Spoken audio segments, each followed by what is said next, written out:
네, 여러분 안녕하세요. 장명진 이혼 전문 변호사입니다. 오늘은 제가 법적인 이야기에서는 좀 벗어나서 제가 이제 상담을 하면서 소송을 수행하면서 좀 느꼈던 거, 그런 거를 좀 말씀드리려고 영상을 찍게 됐습니다.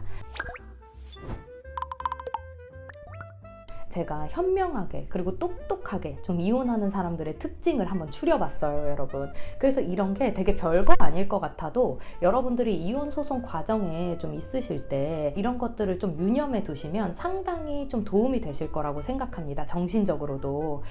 그래서 한번 이렇게 세 가지를 만들어 봤는데요. 첫 번째는 그 배우자의 가스라이팅이라고 하죠, 여러분. 일명 그 가스라이팅에 대해서 좀 빨리 벗어나시는 게 중요하다, 이런 거 좀 말씀드리고 싶습니다. 그래서 좀 현명하고 똑똑하게 좀 똑부러지게 이혼하시는 분들의 특징은 상대방의 그런 행위가 있더라도 좀 빨리 벗어나시는 특징이 있어요. 그리고 빨리까지는 아니더라도 내가 어느 순간 배우자의 가스라이팅이 있었다라는 걸 인지하면 이거를 벗어나기 위해서 온갖 힘을 써서 딱 벗어나시고는 합니다.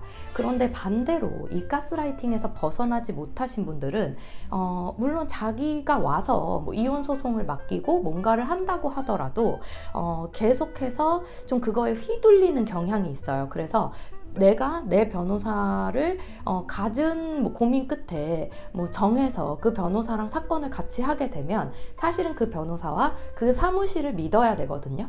그런데 그걸 하지 않으시고 어떤 서면이 오갈 때 혹은 상대방의 답변서 하나만 들어와도 막 불안해하시고, 상대방이 나한테 이렇게 말하던데 변호사 사무실에서 이런 거는 좀 잘못한 거 아니에요? 약간 이런 식으로 자기 배우자를 더 믿고요. 가스라이팅에서 벗어나지 못하신 분들의 특징이 이혼 소송을 심지어 하고 있는데도 자기 변호사보다는 자기 전 배우자가 될 그 배우자의 말을 신뢰하는 경향이 있습니다. 그래서 좀 공격적인 태도를 보이죠, 오히려 변호사한테. 이런 분들은 사실 근데 여러분 많지는 않아요. 그리고 또 그런 낌새를 차리면 저는 그에 관련된 조언을 좀 드리고 사건을 수행해 드리지 않는 경향이 좀 있기 때문에 우리 사무실에 그런 사건이 많지는 않은데 제가 겪었을 때는 좀 이게 심각하다라고 느꼈었거든요. 그래서 똑똑하게 이혼하지 못하는 사람들의 특징이 어떤 서면이 올 때마다, 그리고 우리가 무슨 주장을 할 때마다 또 상대방 배우자가 꼭 본인에게 이런 거를 좀 들쑤셔요. 너네 이거 이렇게 하는 거는 혹시 잘못된 거 아니야? 이런 식으로. 그리고 이게 인정받을 수 없을걸? 약간 이런 식으로 말했을 때 우리가 아니라 상대방 말을 신뢰하신다는 겁니다. 그래서 이거는 정말 똑똑하지 못한 사람들 특징이고요. 똑똑하게 현명하게 이혼하시는 분들은 그런 거에서 빨리 벗어나시는 편입니다. 그리고 두 번째, 어떤 과정에서 우리가 이제 이혼 소송을 하든지 조정을 하든지 이런 절차를 이제 같이 하게 되잖아요, 의뢰인과. 근데 이럴 때 모든 것을 취할 수 없음을 당연히 인지하시고요.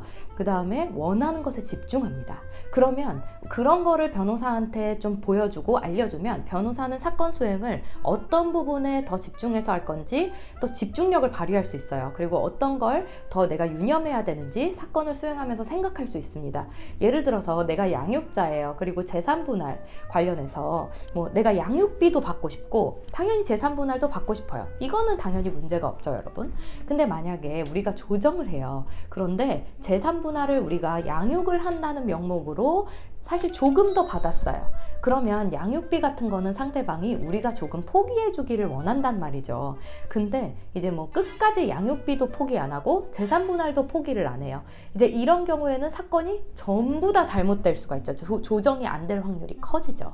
근데 여러분, 정말 똑똑하게 좀 현명하신 분들은 그런 과정에서 변호사가 조언을 주면 재산분할 이러이러한 부분에서 이러이러하게 좀 유리하시니까 양육비는 아이가 성년이 될 때까지 총액을 따지면 이 정도인데, 그러면 재산분할에서 이 정도 유리하셨던 부분에 대해서 양육비는 총액에서 요만큼 깎아서 그걸 분할하면 이만큼으로 줄어드니까 좀 그렇게 해주시는 게 어떠냐라고 할 때 흔쾌히 수락을 하시고, 그래야만 사건이 좀 잘 진행되고 여기에서 사건이 산으로 가지 않는다, 약간 그런 거를 인식을 하시거든요. 그래서 두 번째는 요약하면 모든 걸 취할 수 없음을 인지하고 원하는 것에 집중한다, 이겁니다. 그리고 세 번째는요, 여러분. 모든 이제 절차들이 진행이 됩니다. 아까도 말씀드렸지만 뭐 우리가 조정을 하기 싫다고 해서 조정을 무조건 안 할 수 있는 환경이 아니에요, 여러분. 이혼이나 가사 사건은 또 조정에서 더 융통성 있게 더 잘 해결되는 경우도 분명히 있거든요. 그래서 뭐 판사님이 조기에 조정에 회부하시든 아니면 이제 뭐 심리를 좀 많이 하다가 재판 과정을 거쳐서 마지막에 조정을 한번 해보자 라고 좀 제안을 해주시든 조정이 충분히 항상 열리는 편입니다. 그런데 여기에 대해서 뭐 나는 조정은 싫다, 이제 처음부터 나는 무조건 판사한테 판결을 받을 거야, 약간 이러시는 분들도 간혹 계세요. 근데 그거는 이제 바람직하지는 않다고 말씀을 드리고 싶고요. 물론 이제 우리 의뢰인들 중에서도 조정을 꼭 해야 돼요 이렇게 말씀하셔도 저희가 네 선생님 이러이러해서 이전 조정은 좀 응하시는 게 좋습니다 라고 하면 대부분 이렇게 알겠다고 하시는 경우가 보통이지만 끝까지 나는 판결만을 받고 싶어 하시는 분들도 계시거든요. 근데 그런 거는 사실은 바람직하지 않다고 말씀을 드리고 싶습니다. 그래서 이걸 어떤 얘기하려고 말씀을 드렸냐면, 이런 절차들이 계속해서 생기잖아요. 근데 이제 현명하게 좀 똑똑하게 이혼하시는 분들은 이 절차에 순응적입니다. 왜냐하면 내가 이 가정법원이 하는 이런 프로세스를 내가 정면으로 막을 수 없어요. 그리고 내가 그렇게 막을 수 없다면 내가 좀 응하고 좀 협력적으로 보여주는 것이 도움이 될 거라는 거를 인지하고 계세요. 다만 무력하진 않아요. 절차에 순응하긴 하지만 무력하진 않습니다. 그래서 뭔가 그 절차에서 그래 뭐 될 대로 되라 이런 건 아니시고요.